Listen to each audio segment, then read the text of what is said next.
Price Lord. கர்த்தராகிய இயேசுவின் நாமத்தினாலே அப்பாவுடைய வார்த்தை இந்த நாளிலே நம்மளோடு கூட பேச அவர் விருப்பமாகவும் ஆசையாகவும் இருக்கிறார்.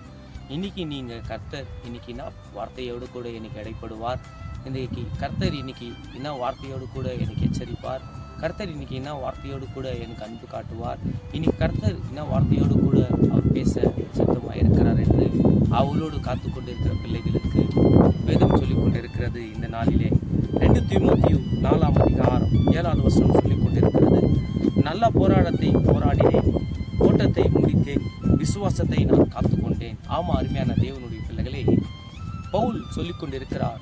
நல்ல போராட்டத்தை நான் போராடினேன், விசுவாசத்தை தான் நான் காத்துக்கொண்டேன். ஏன் அவர் கிருபையை காத்துக்கொண்டேன், வரங்களை காத்துக்கொண்டேன், கனிகளை காத்துக்கொண்டேன் சொல்லவில்லை. கர்த்தர் ஒரு மனுஷனை கிருபை கொடுத்துட்டார், அது கிருபை யாராலும் எடுக்க முடியாது.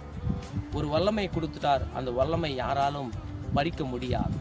ஆனால் பிசாசு ஒன்றுத்துல கை வைக்குவான், விசுவாசத்தில் கை வைக்குவான். அதுதான் பவுல் சொல்லுகிறார், விசுவாசத்தை நான் காத்துக்கொண்டேன். விசுவாசத்தை அனுதினமும் நம்ம காக்க வேண்டும். நம்ம நல்லா ஜெபிக்கிற பிள்ளைகளாக நம்ம காணப்பட்டு கொண்டிருக்கலாம். சில கஷ்டங்கள் வந்த உடனே ஜெபிக்கிறது குறையாயிடும், ஜெபிக்கிறதுக்கு கம்மியாயிடும். அப்போது விசுவாசத்தில் தள்ளாடுற நேரமாக காணப்படும். அப்போது பிசாசு எதில் கை வைக்கிறான்னாக்கா, ஒரு தேவனுடைய பிள்ளைகளுக்கு விசுவாசத்தில் கை வைக்கிறான். இன்னைக்கு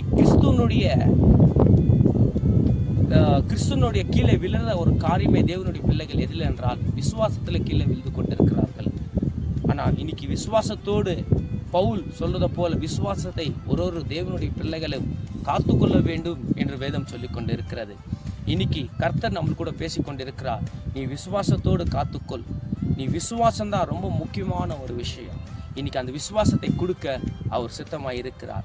அந்த விசுவாசத்தின்படி விசுவாசத்தை கொடுத்து உன் வாழ்க்கை ஆசீர்வதிக்க அவர் ரெடியாக இருக்கிறார். இந்த வார்த்தை விசுவாசிங்க.